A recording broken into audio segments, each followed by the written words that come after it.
नमस्कार। उनकी कलम मेरी आवाज़ में आप सभी का स्वागत है। बड़ों को प्रणाम और छोटों को बहुत सा प्यार। चलिए सुनते हैं कहानी एक छोटा सा मजाक, जिसे लिखा है अंतोन चेखव ने और अनुवाद किया है अनिल जनविजय जी ने।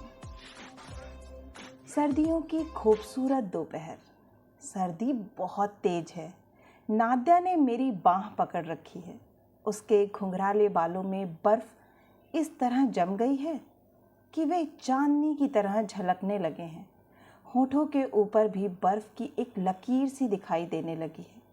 हम एक पहाड़ी पर खड़े हुए हैं। हमारे पैरों के नीचे मैदान पर एक ढलान पसरी हुई है, जिसमें सूरज की रोशनी ऐसे चमक रही है जैसे उसकी परछाई शीशे में पड़ रही हो। हमारे पैरों के पास ही एक स्लेज पड़ी हुई है, जिसकी गद्दी पर लाल कपड़ा लगा हुआ है। चलो नाद्या, एक बार फिसलें, मैंने नाद्या से कहा। सिर्फ एक बार, घबराओ नहीं, हमें कुछ नहीं होगा, हम ठीक ठाक नीचे पहुंच जाएंगे। लेकिन नाद्या डर रही है। यहाँ से पहाड़ी के कगार से नीचे मैदान तक का रास्ता उसे बेहद लंबा लग रहा है। वह भय से पीली पड़ गई है। जब वह ऊपर से नीचे की ओर झांकती है और जब मैं उससे स्लेज पर बैठने को कहता हूँ तो जैसे उसका दम निकल जाता है। मैं सोचता हूँ, लेकिन तब क्या होगा जब वह नीचे फिसलने के खतरा उठा लेगी? वह तो भय से मर ही जाएगी या पागल ही हो जाएगी।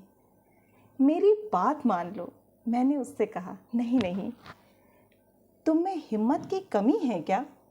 आखिरकार वह मान जाती है और मैं उसके चेहरे के भावों को पढ़ता हूँ। ऐसा लगता है जैसे मौत का खतरा मोल लेकर ही उसने मेरी यह बात मानी है। वह भय से सफ़ेद पड़ चुकी है और कांप रही है। मैं उसे स्लेज पर बैठाकर उसके कंधों पर अपना हाथ रखकर उसके पीछे बैठ जाता हूँ। हम उस अथाह गहराई की ओर फिसलने लगते हैं। स्लेज गोली की तरह बड़ी तेजी से नीचे जा रही है। बेहद ठंडी हवा हमारे चेहरों पर चोट कर रही है। हवा ऐसे चिंगाड़ रही है कि लगता है मानो कोई तेज सीटी बजा रहा हो। हवा जैसे गुस्से से हमारे बदनों को चीर रही है। वह हमारे सिर उतार लेना चाहती है। हवा इतनी तेज है कि सांस लेना भी मुश्किल है। लगता है मानो शैतान हमें अपने पंजों में जकड़कर गरजते हुए नरक की ओर खींच रहा है। आसपास की सारी चीज़ें जैसे एक तेज़ी से भागती हुई लकीर में बदल गई हैं। ऐसा महसूस होता है कि आने वाले पल में ही हम मर जाएंगे। मैं तुमसे प्यार करता हूँ नाद्या, मैं धीमे से कहता हूँ। स्लेज की गति धीरे धीरे कम हो जाती है। हवा का गर्जना और स्लेज का गूंजना अब इतना भयानक नहीं लगता।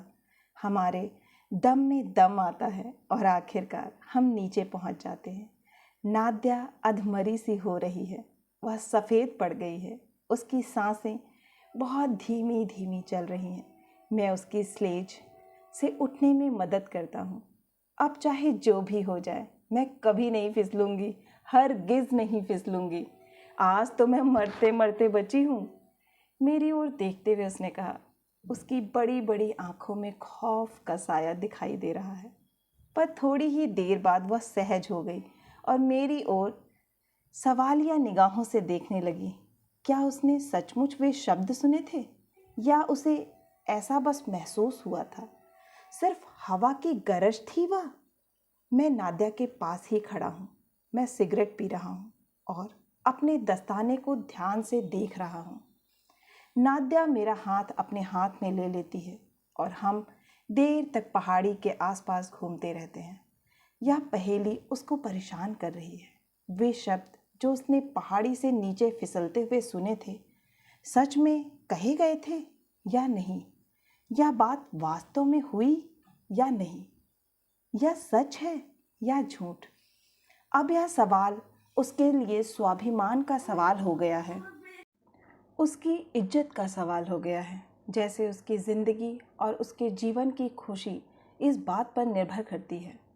यह बात उसके लिए महत्वपूर्ण है, दुनिया में शायद सर्वाधिक महत्वपूर्ण। नाद्या मुझे अपनी अधीरता भरी उदास नज़रों से ताकती है। मानो मेरे अंदर की बात भांपना चाहती हो। मेरे सवालों का वह कोई असंगत सा उत्तर देती है। वह इस इंतज़ार में है कि मैं उससे फिर वही बात शुरू करूं। मैं उसके चेहरे को ध्यान से देखता हूं। अरे, उसके प्यारे चेहरे पर ये कैसे भाव हैं। मैं देखता हूं कि वह अपने आप से लड़ रही है। उसे मुझसे कुछ कहना है, वह कुछ पूछना चाहती है, लेकिन वह अपने ख्यालों को, अपनी भावनाओं को शब्दों के रूप में प्रकट नहीं कर पाती। वह झेंप रही है, वह डर रही है। उसकी अपनी ही खुशी उसे तंग कर रही है। सुनिए, मुझसे मुंह चुराते हुए वह कहती है। क्या? मैं पूछता हूँ। चलिए एक बार फिर फिसलते हैं। हम फिर से पहाड़ी के ऊपर चढ़ जाते हैं। मैं फिर से भय से सफ़ेद पड़ चुकी और कांपती हुई नाद्या को स्लेज पर बैठाता हूँ। हम फिर से भयानक गहराई की ओर फिसलते हैं।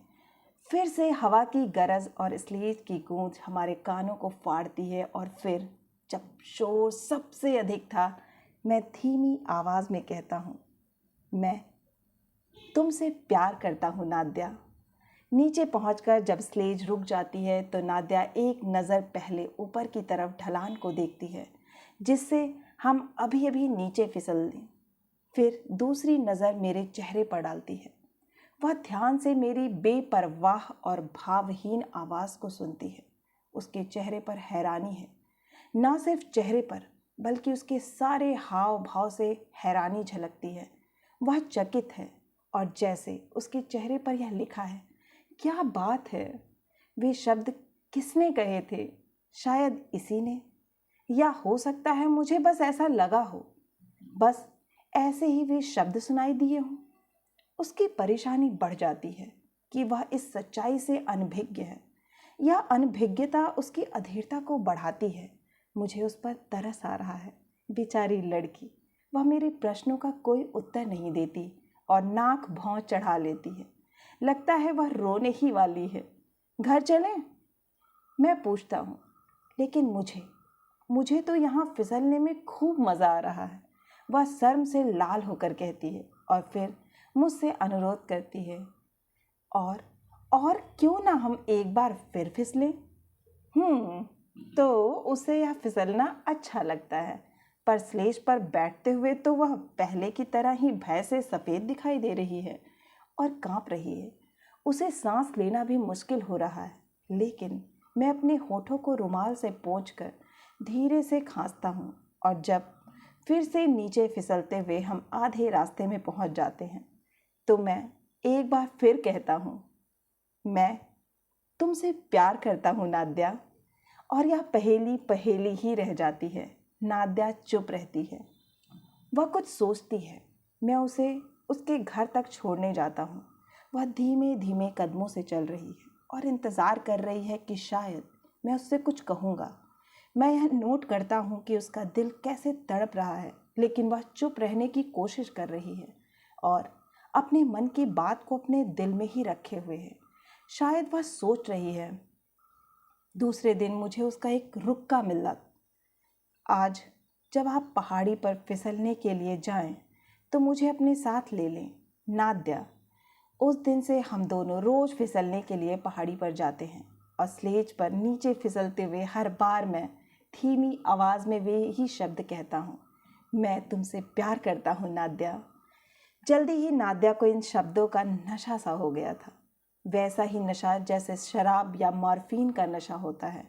वह अब इन शब्दों की खुमारी में रहने लगी है। हालांकि उसे पहाड़ी से नीचे फिसलने में पहले की तरह डर लगता है, लेकिन अब भय और खतरा मोहब्बत से भरे उन शब्दों में एक नया स्वाद पैदा करते हैं, जो पहले की तरह उसके लिए एक पहेली बने हुए हैं और उनके दिल को तड़पाते हैं। उसका शक हम दो ही लोगों पर है, मुझ पर और हवा पर। हम दोनों में से कौन उसके सामने अपनी भावना का इजहार करता है, उसे पता नहीं, पर अब उसे इससे कोई फर्क नहीं पड़ता। शराब चाहे किसी भी बर्तन से क्यों ना पी जाए, नशा तो वह उतना ही देती है। अचानक एक दिन दोपहर के समय मैं अकेला ही उस पहाड़ी पर जा पहुंचा। भीड़ के पीछे से मैंने देखा कि नाद्या उस ढलान के पास खड़ी है।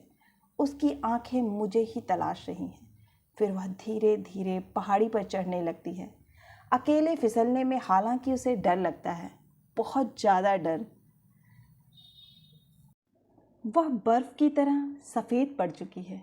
वह कांप रही है, जैसे उसे फांसी पर चढ़ाया जा रहा हो, पर वह आगे ही आगे बढ़ती जा रही है, बिना झिझके, बिना रुके। शायद आखिर उसने फैसला कर ही लिया कि वह इस बार अकेली नीचे फिसल कर देखेगी कि जब मैं अकेली होंगी तो क्या मुझे वह मीठे शब्द सुनाई देंगे या नहीं। मैं देखता हूँ कि वह बेहद घबराई हुई भय से मुंह खोलकर स्लेज पर बैठ जाती है। वह अपनी आंखें बंद कर लेती है और जैसे जीवन से विदा लेकर नीचे की ओर फिसल पड़ती है। स्लेज के फिसलने की गूंज सुनाई पड़ रही है।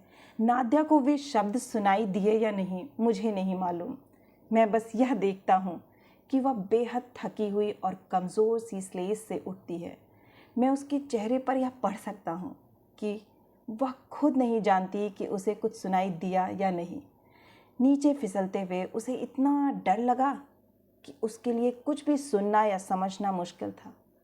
फिर कुछ ही समय बाद वसंत का मौसम आ गया। मार्च का महीना है। सूरज की किरणें पहले से अधिक गर्म हो गई हैं। हमारी बर्फ़ से ढकी वह सफ़ेद पहाड़ी भी काली पड़ गई है। उसकी चमक खत्म हो गई है। धीरे धीरे सारी बर्फ़ पिघल जाती है। हमारा फिसलना बंद हो गया है और अब नाद्या उन शब्दों को नहीं सुन पाएगी। उससे वे शब्द कहने वाला भी अब कोई नहीं है।